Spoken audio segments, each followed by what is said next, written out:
seem to have that one aunt who is non-stop posting to her timeline with sources from here and sources from there about our government.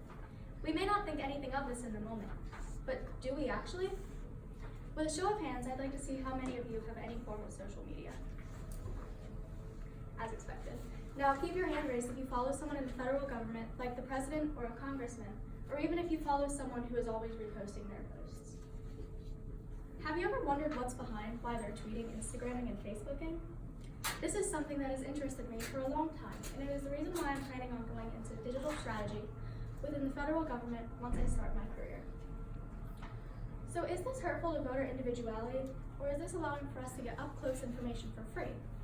First, I'd like to look at what's behind all of these posts. Second, what do these posts mean to us? And last, what is the overall effect been? It seems like everyone these days has a really deep political opinion. Maybe it's just my cohort, or maybe it's a trend. We all know we've seen these very bold posts from Twitter in this last election. Often these posts have very different specific intentions, such as these two tweets from famous politicians, minus their names to not form a bias. First, we have Obama said in his State of the Union that global warming is a fact. Sure, about as factual as if you like your health care, you can keep it.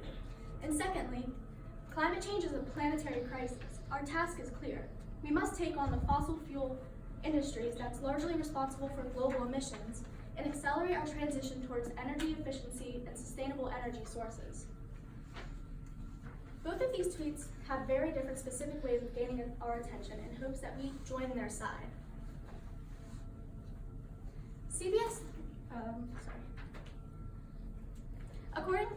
During an interview with Michael Comer, former digital strategist to the House of Representatives Majority Whip, I was told that to be a digital strategist, that means you need to always be able to promote your politician and to engage with the citizens.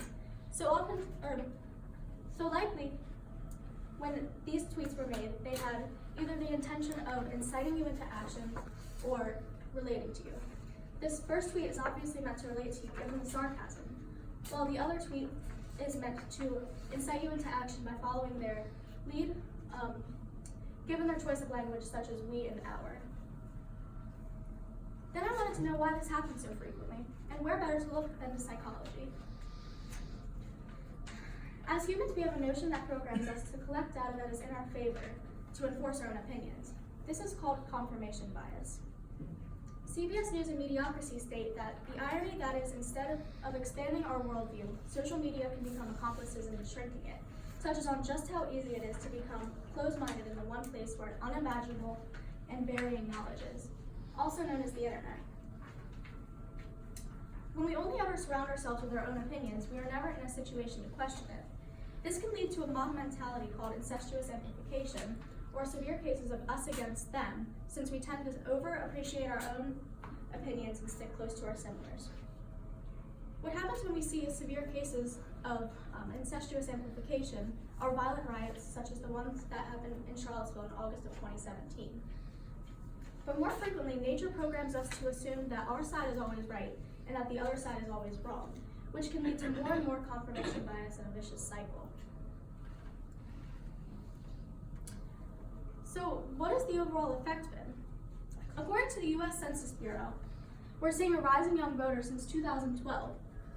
But according to Stephanie Eckerly, Kirsten Thorson, and Chris Wells in Young Citizens, Social Media, and the Dynamics of Political Learning, published by the American Behavioral Scientist on March 19, 2018, we are unable to say for certain whether or not social media is the cause, since we are unable to block out all other sources. So, in conclusion, social media is indeed broadening the scopes and the reach of social media, of politics. We have all of the information that we may ever want in the palms of our hands. We just have to know how to use it. We need to know when to look for intention. We also need to know when to question whether or not we only like this source because it is exactly what our opinion is, or if it's because it strengthens and enforces it. And if these trends continue, we're likely to see the rise in young voters continue to reach the generations before us. So next time you see a targeted political tweet, what will you think?